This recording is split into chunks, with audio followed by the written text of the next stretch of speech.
All right, guys, I am back from my daughter's softball practice. I am tired, but I am anxious and ready to go here because we are 1 day away from the release of Assassin's Creed Shadows, and we're starting to see some video footage coming out online, some clips on Twitter, and the reviews are starting to come in too. And these are beautiful to read because they read exactly as you'd imagine they would from outlets who are trying to spin everything as positive as they possibly can. So of course, you go back a few days, we saw that angry shareholders were calling for protests against Ubisoft because they were hiding information from investors. We've even seen them trying to cover up claims of, harassment and threats against developers, saying that essentially they're going to sick the Canadian government on people if they're too critical. And what worries me as a YouTuber, as a content creator covering this, is I do not go out of my way to harass anybody. I never issue violent threats. I'm not that kind of person. But is my criticism going to be labeled as harassment, and are they going to try to strike my YouTube channel for criticizing legitimately awful things in their game? Who knows? But this is the world we live in with Ubisoft and the crap that they pull. So unfortunately, this just makes them look even worse than they already do. So now we're seeing articles from New York Times giving reviews of this game saying lackluster assassins can't outshine the beauty of feudal Japan. The stories of vengeance in Assassin's Creed Shadows, which follows an African-born samurai and a young shinobi, are less compelling than its vibrant world. This is a theme we're going to see time and time again in a lot of these reviews. The game is beautiful, the world is beautiful, it's a wonderful era to take part in, but the characters are boring, the characters are bland. There's no meat to the story is what it sounds like. From Gizmodo here, Assassin's Creed Shadows shows Ubisoft still hasn't made Assassin's Creed. Ouch, that's kind of brutal if you ask me. Assassin's Creed Shadows is a gorgeous Sengoku-era simulator, but it makes me want to gnaw a hole through my controller. The prose of this article, it says, one of the most beautifully crafted worlds in gaming. Combat is punchy with surprising depth at higher levels. Dual protagonists offer some variety in gameplay, although some of the reviews actually say that this is a negative. The cons. Parkour is imprecise and causes more frustration than fun. Stealth mechanics are broken by enemy AI that doesn't want to chase you, and that sounds like Star Wars Outlaws all over again. Overly long story lacks meaningful characters or themes. Again, the characters are not likable, you don't care about them, they're just not deep, aren't well developed. Phrase it however you want to. You're seeing the same story from all these different outlets reviewing it slightly differently, but basically it all hits back to the same issue. The characters are undercooked, and maybe they went back to the drawing table one too many times to try to, quote, fix the characters, and it was too many cooks in the kitchen. Who knows? From GameSpot, Assassin's Creed Shadows messes with the good thing by including one too many playable protagonists, but it's an absolute blast to play. They gave it an 8. So again, complaining about the fact that they have these two characters, and it seems like one of these characters just doesn't fit in. Interesting, right? Before we get in the rest of them, make sure you check out Instant Gaming. If you're gonna buy this game, I don't know why you would, but if you're gonna buy Assassin's Creed Shadows, you can support the channel, buy it through my link down below in the comments, or in the description for this video. Save yourself a few bucks, it helps the channel out as well. Or buy a better game. There's better games on Instant Gaming as well. But if you're gonna buy this game for whatever reason, use my link down below, it'll save you a little bit of money. Dual Shockers is one of the outlets that gave this game a very low score, which is actually pretty funny to see because it seems like a lot of outlets are just giving it like an 8 or a 9, saying, oh yeah, it's great, it's wonderful, oh, there's issues, but it's a great game regardless.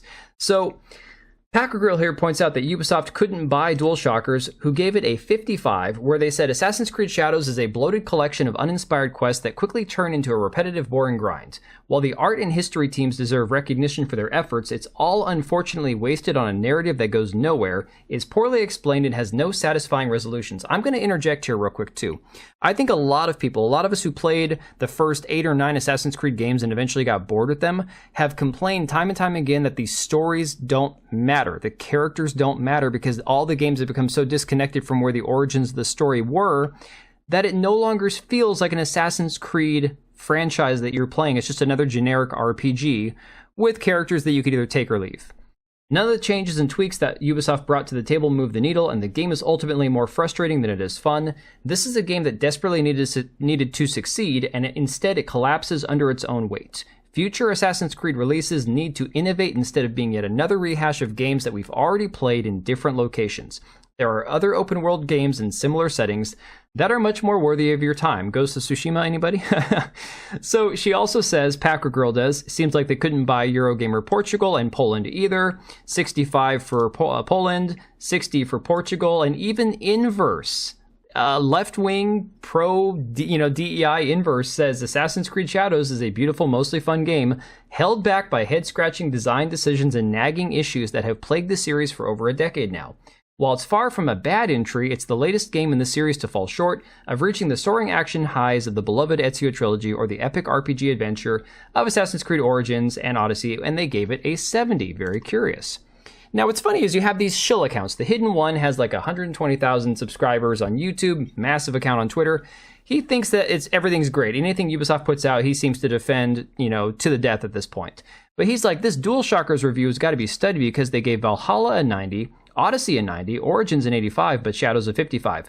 Apparently, Hidden One doesn't realize that not the same person reviews every single game from every single outlet. Very curious. Game Rant says Assassin's Creed Shadows is a spectacular return to form for the franchise. Where have we heard this before? 9 out of 10 return to form. Oh yeah, that's right, Dragon Age Veilguard. Anybody? Pirate Nation says, so it begins. The Gamer and Windows Central both say Assassin's Creed Shadows review a feudal return to form. May truly be a return to form for Ubisoft. Here's the thing. If I was less jaded on Ubisoft and I was less jaded on this game at all, I would never buy it based on that term right there. Because when we've seen the media come out and say it's a return to form, it is always a sign that you do not want to play that game. Hypnotic says IGN is hilarious. Dragon Age the Veilguard, a game based in trans and gender ideology, was reviewed by a trans person. That is a true fact. Assassin's Creed Shadows, a game accused of DEI and based in racial identity politics with the choices made in it. Its design was reviewed by, you guessed it, a black person. Now again, I'm gonna push back a little bit and say, just because it's a black person doesn't mean they can't be objective, but it is funny the choice that they make about who they're going to review these specific games. IGN knows what they're doing when it comes to see who reviews what controversial game as to maximize the message sent any chance they get. You love to see it. And again, you've got Jarrett Green for Assassin's Creed Shadows review and Lena Hafer, the man LARPing as a woman, for Dragon Age the Veilguard review. Now, of course, you have people like Legacy Killer HD, Michael on Twitter, who is a pretty good, I'd say a lot of people have given me, recommendations to watch his content as far as his reviews of video games. I guess he's a very fair and honest reviewer. Says, I didn't run into this myself, but yeah, the voice acting can be hit or miss. This isn't the sole example. There's a few other instances, even one major character that just don't sound natural at all. Not this bad, LOL. What he's talking about is this video clip right here. I'm going to play it for you guys. I listened to this earlier and I cannot believe that this is actually an NPC in a AAA video game. But this is, again, Ubisoft, so you get what you expect, right? Resentment can grow quietly without much warning after a storm. Mushrooms can too. Shiitake? Mushrooms. The smell of dirt, grass, and rain.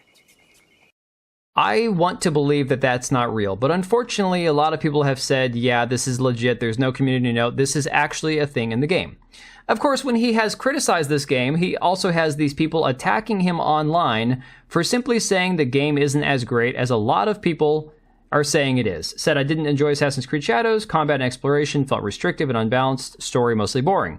And because of that, he has people issuing threats against him. No, not like the threats and the harassment that Ubisoft claims they get, actual harassment and threats from people online. Interesting that Ubisoft's not going either way to defend him.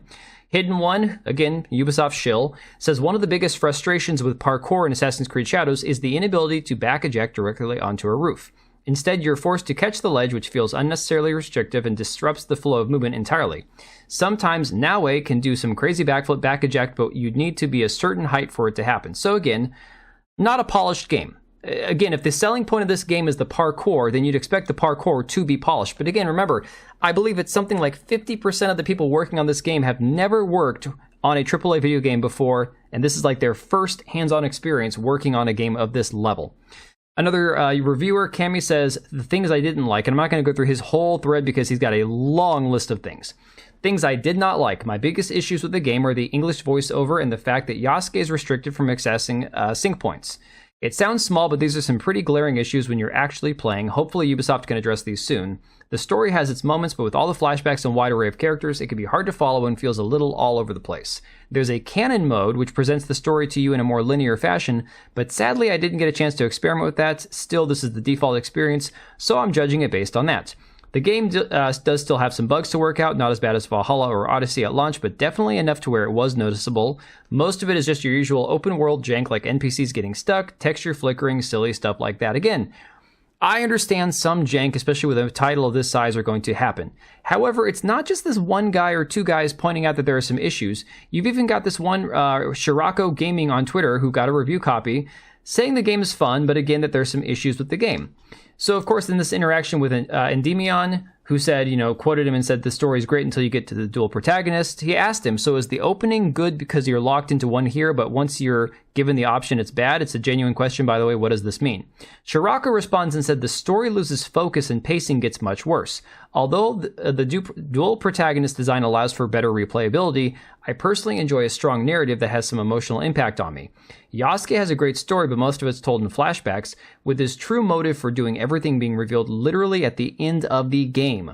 This makes it hard to connect with him. By the time you fully appreciate him as a character, the game ends. So again, terrible character development. Now here's where we get into something really egregious. A lot of what we've talked about this last year has been the lack of historical accuracy and the way that they portray Yasuke and Naoe, trying to pitch the idea that there's going to be LGBT relationships in this game when they know nothing about Yasuke beyond a few things that were written about him and a lot of things that were theorized about this person, this character who existed in some form or fashion in real life.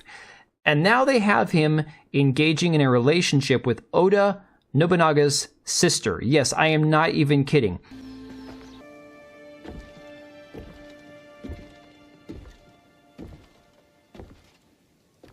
Here we are, alone at last. Yet I don't know what to say. I do.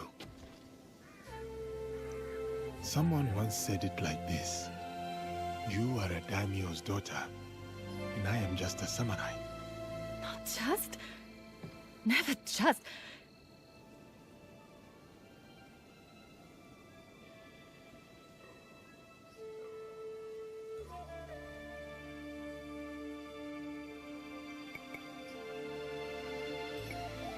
Lady Oichi, I have learned something in my battles. Time is a veil. Tomorrow is an illusion. And all we have left is here and now. And as you'd imagine, the next morning he wakes up, I assume in bed where she would have been. So again, this is as far as they're going, saying, okay, not only are we going to be, not faithful to the actual history of what happened, but we're going to give you this idea that this man could in any way, shape, or fashion end up in a relationship with a woman who I believe at this point was actually married to somebody else. Alaric Naud on Twitter says she married twice, Azai Nagamasa from 1568 to 1573, and Shibata Katsui from 1575 to 1583. This is super fiction. Also, she was said to be one of the most beautiful women in Japan at the time, so I doubt it even more. So this is just getting really out of hand. Then, of course, you have Assassin's Creed Shadows by Ubisoft, and this is, of course, Grum's tweeting this out, just took down a VTuber Olivia Monroe with a ban after she streamed the game. The thing is, she was approved by Ubisoft. They're being very twitchy, and you can see right here, in her comment on Discord, she says, I got my stream time approval. I was emailed 5 minutes ago saying that I was in breach of embargo, even though it was approved, and then boom, the ban. Absolutely insane. But here's another clip that I think is just fantastic because it showcases everything wrong with this game. Savvy says, I found a 7-hour playthrough, I'll link it in the second tweet, which covers the intro of the game. This is laughable, from the clipping of the sword to the weird stance and looking around to the delivery. She's not even playing her instrument, and the attempt to look threatening is lacking in any sellable believability. Someone sat there and said, oh yeah, this is cool, then someone else approved it, and I think that this is really telling right here.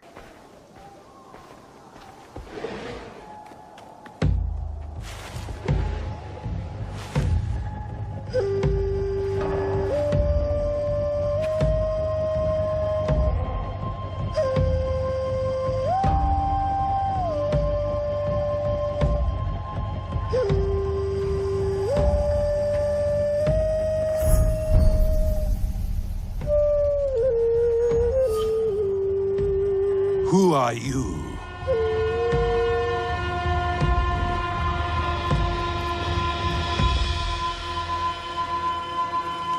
I am Iga.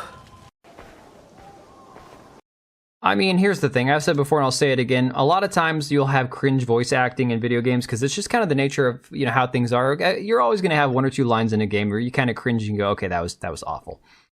Everything I'm seeing out of this game, the voice acting for the English dub is just terrible. And it makes me wonder if the game would be better if you just play it in Japanese instead of English. So again, I have no idea what to expect from this game. All I can say is the game is probably going to make money back, and I'm sure it'll have a small profit margin. Is this enough to save Ubisoft? I doubt it, but I am not having any high hopes for this game. If you enjoy it, great. Like I've said before, I'll say it again. I think they used Yasuke and the female protagonist as a shield to scream racism and bigotry anytime people point out legitimate criticisms of this game. But at this point, the writing is on the wall for Ubisoft. They are already like underwater at this point. The game itself is not going to save them. And at this point, the most merciful thing gamers could do is not buy this game, let the company implode, and let them get, shredded up and morph into some form of a better company moving forward. Because again, they still have 3 executives who are on trial for all sorts of terrible conduct at the company, guys. This is a company full of terrible people from top to bottom. And at this point, I don't feel sorry for them. They've dug their own hole. They can, they've made their own bed. They can lay down and sleep in it for all I care. But share your thoughts down below, guys, and I will catch you on the next one. Alright, and if you made it this far, thank you so much for watching the video. Thank you for being here. I do have 2 channels, Minimal Effort Podcast, as well as my gaming channel. I do have a Twitch and Kick for my gaming channel. We do live streams over there occasionally, maybe once a week. And then if you are in the market for a new PC, make sure to check out Meta PCs. Click the link I have down below. Use code TBO at checkout for a special discount. Thanks again for watching, and I'll see you next time.